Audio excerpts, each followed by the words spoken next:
அனைவருக்கும் அன்பு வணக்கம். இன்றைக்கு சித்ரா பௌர்ணமி நாள்.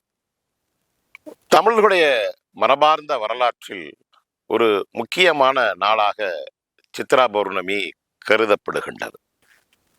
நான் நின்றுகிட்டு இருக்கிற இடம் புதுக்கோட்டை மாவட்டம் அன்னவாசலுக்கு அருகே இருக்கின்ற தாண்டீஸ்வரம் என்கின்ற ஒரு சின்னஞ்சிறு கிராமம். இது ஒரு ஆன்மீக மண். தமிழர் இறையியலோடு தொடர்புடைய ஒரு இடம் இது. இதற்கு பக்கத்தில் தான் வாதிரிப்பட்டி என்கின்ற ஒரு கிராமம். நான் தீவிரமாக ஒரு நாத்திகனாக இருந்து என்னை சித்தர்கள் வழிபாட்டிற்கு அழைத்து என்னை விரல் பிடித்து அழைத்து வந்தது யாரென்று சொன்னால் ஐயா சத்குரு சம்ஹாரமூர்த்தி சுவாமிகள் ஐயா. அவரை இது ஒரு மிகைப்படுத்தலாக பார்க்குறவங்களுக்கு தோன்றும். ஆனால் என்னுடைய தனிப்பட்ட வாழ்வில் நடந்த உண்மையைத்தான் இந்த இடத்துல நான் பதிவு செய்கின்றேன். ஐயா அவதரித்த ஊர்தான் புதுக்கோட்டை மாவட்டம் அன்னவாசல் அருகே இருக்கின்ற வாதிரிப்பட்டி என்கின்ற கிராமம். ஐயா ஜீவ ஒடுக்கம், உயிர் ஒடுக்கம் அடைந்த இடம் திருச்செந்தூர். இதற்கு இடையில் ஐயாவிற்கு சொர்ணத்தம்மாள் என்கின்ற தாயோடு திருமணம் நடக்கின்றது. 1880ஆம் ஆண்டு 6வது மாதம் ஜூன் மாதம் 13ஆம் தேதி ஐயா பிறக்கிறாங்க. இளமை பருவத்தில் பள்ளி காலமெல்லாம் கழிந்த பிறகு ஆசிரியராக பணியை தொடர்கின்றார்.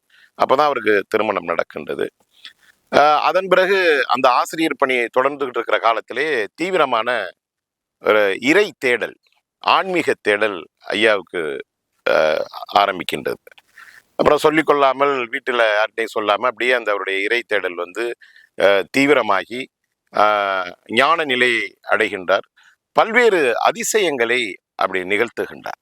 அப்படி அவர் பல்வேறு அதிசயங்களை நிகழ்த்திய இடத்தில் நின்றுதான் பேசுகின்றேன். இந்த இடம் தாண்டீஸ்வரம். ஏன் இதற்கு தாண்டீஸ்வரம் என்று பெயர் வந்தது? ஏன் இதற்கு தாண்டீஸ்வரம் என்கின்ற பெயர் எதுக்கு வந்துச்சுன்னா, இங்கே வனத்துறை கட்டுப்பாட்டில் ஒரு அடர்ந்த காட்டு பகுதி இது. அந்த வனத்துறை அதிகாரிகளே சொல்றாங்க, தாண்டி மரம்னு ஒரு அபூர்வமான ஒரு மரம் இந்த புதுக்கோட்டை மாவட்டத்தில் இல்லாத ஒரு மரம். இந்த பகுதியில் ஒரே ஒரு மரம் இருந்திருக்கு. அந்த மரம் ஒரு இடி விழுந்து தீப்பற்றி எரியுது. அப்பொழுது ஐயா சத்குரு சம்ஹாரமூர்த்தி ஐயா அவர்கள் பக்கத்தில் இருக்கிற குடுமியான் மலையில குருந்த மரம்னு அந்த குடுமியான் மலையில இருக்கும், இன்னமும் இருக்கும். ஐயாவோட படம் கூட அங்கே இருக்கும். அந்த இடத்துல தியானத்தில் இருக்கிறாங்க. அவருடைய அந்த ஞானத்தால் அறிந்து இப்படி ஒரு அபூர்வமான அதிசயமான ஒரு மரம் இப்படி எரிந்து கொண்டு இருக்கின்றதே என்று பார்க்கும் பொழுது அது எரிந்து கரிக்கட்டை போல் இருக்கின்றது. அந்த மரத்தின் அடியில் உட்கார்ந்து அவர் நீண்ட நேரம் தியானம் செய்து அவருடைய சில அற்புதங்களை நிகழ்த்தி அந்த மரம் திரும்பவும் உயிர் பெற்று இன்று வரை உயிர்ப்போடு அந்த மரம் இருக்கின்றது. எனவேதான் அந்த இந்த இடத்துக்கு பேர் தாண்டீஸ்வரம்னு பேர் வந்தது. இப்படியெல்லாம் பல்வேறு அற்புதங்களை ஐயா நிகழ்த்தி இருக்கின்றார்கள். பல்வேறு அந்த 18 சித்தர்களுடைய மரபில் அந்த சித்த மருத்துவ முறைகளையும் கற்றறிந்தவராக நிறைய பேருக்கு, ஏழை எளிய மக்களுக்கு, அவருடைய பக்தர்களுக்கு பல்வேறு அற்புதங்களை உதவி போல ஐயா நிகழ்த்தியிருக்கிறாரு, செஞ்சிருக்கிறாங்க. இதெல்லாம் அவரை பற்றி நாம் தீவிரமாக தேடுகின்ற பொழுது கிடைக்கின்ற செய்திகள். அது மட்டுமல்ல, எப்படி தமிழ் இறையோன் குறிஞ்சி நில தலைவன் எம்பெருமான் முருகனுக்கு 6 படை வீடுகள் இருப்பது போல, அறுபடை வீடு இருப்பதை போல ஐயாவிற்கும் 6 படை வீடுகள் உண்டு. இவர் தீவிரமான ஐயா ஒரு முருக பக்தர். அதனாலதான் அவர் திருச்செந்தூர்ல தன்னுடைய ஜீவ ஒடுக்கத்தை அங்க ஐயா நிகழ்த்தி இருக்கிறாங்க. முதல் வீடு அவர் அவதரித்த வாதிரிப்பட்டி. 2ஆம் வீடு அவர் அற்புதம் நிகழ்த்திய எரிந்து போன தாண்டி மரத்தை உயிர்ப்பித்து வளரச் செய்த இடம் தாண்டீஸ்வரம். 3வது படை வீடு என்பது குடுமியான் மலை. 4வது படை வீடு திருச்சி, இன்றைக்கு இருக்கின்ற தீயணைப்பு நிலையத்தில் அங்கே தவம் இருந்து பல்வேறு அற்புதங்களை செய்த இடம். 5ஆம் படை வீடு விராலிமலை முருகன் கோயில் இருக்கு இல்லையா, அங்கே ஒரு குகை மாதிரி இருக்குது. அங்கே அவர் ஐயா அந்த இடத்துல தவம் இருந்து பல்வேறு அற்புதங்களை செய்த இடம். 6ஆம் இடம் தான் திருச்செந்தூரில் ஐயா உயிர் ஒடுக்கம் அடைந்த இடம். இந்த உயிர் ஒடுக்கம் 1938 அக்டோபர் மாதம் 11ஆம் தேதி அவருடைய உயிர் ஒடுக்கம் திருச்செந்தூரில் முருகன் அருளோடு நடந்திருக்கின்றது. ஐயாவுடைய சிறப்புகளை எல்லாம் நீங்கள் நேரில் கண்டறிய வேண்டும் என்றால், பார்க்க வேண்டும் என்றால், அவருடைய அவதரித்த இடத்திற்கு வரலாம், அவர் அற்புதம் செய்த தாண்டீஸ்வரத்திற்கு வரலாம், திருச்செந்தூருக்கு ஜீவ ஒடுக்கம் அடைந்த இடத்திற்கு போகலாம். இப்படி முருகனை போல் 6 படையும் 6 படை வீடுகளும் ஐயாவிற்கு உண்டு. அதே போல ஐயா பிறந்த நட்சத்திரம் பரணி நட்சத்திரம். அந்த ஒவ்வொரு மாதமும் பரணி நட்சத்திரம் சிறப்பு பூஜை நடக்கின்றது. ஒவ்வொரு மாதம் பௌர்ணமி அன்றும் சிறப்பு பூஜை ஐயாவுக்கு செய்கிறாங்க.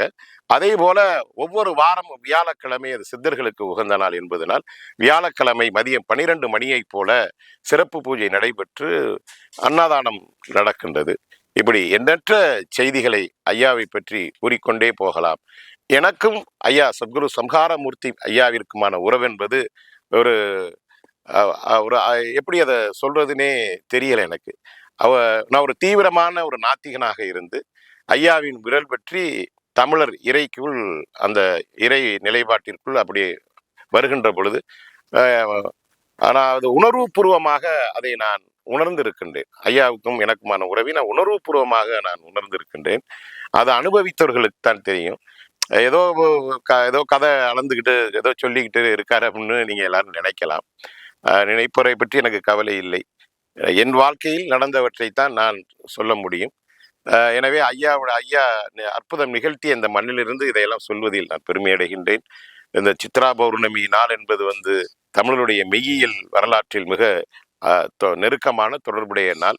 இன்றைக்குத்தான் நமது கண்ணகி பெரும்பாட்டி விண்ணேகிய நாளாக அவள் மங்களதேவி என்று கொண்டாடப்படுகின்ற இடத்திற்கு சாறை சாறையாக மக்கள் நமது கண்ணகி பெரும்பாட்டியை வணங்கச் செல்கின்றார்கள். இந்த சிறகு வலையொலி மீண்டும் தன் சிறகை விரித்து சித்ரா பௌர்ணமி நாளிலிருந்து பறக்க துவங்கி இருக்கின்றது. உலகமெங்கும் பரவி வாழ்கின்ற தாய் தமிழ் உறவுகள் இதை என்னுடைய அன்பு வேண்டுகோளாக ஏற்று மீண்டும் சிறகை பறக்க வையுங்கள். அதே போல இதுவரை சப்ஸ்கிரைப் செய்யாத நம் அன்பு உறவுகள் அனைவரும் சிறகு வலையொலியை சப்ஸ்கிரைப் செய்யுங்க, பாருங்கள், பகிருங்கள். நன்றி, வணக்கம்.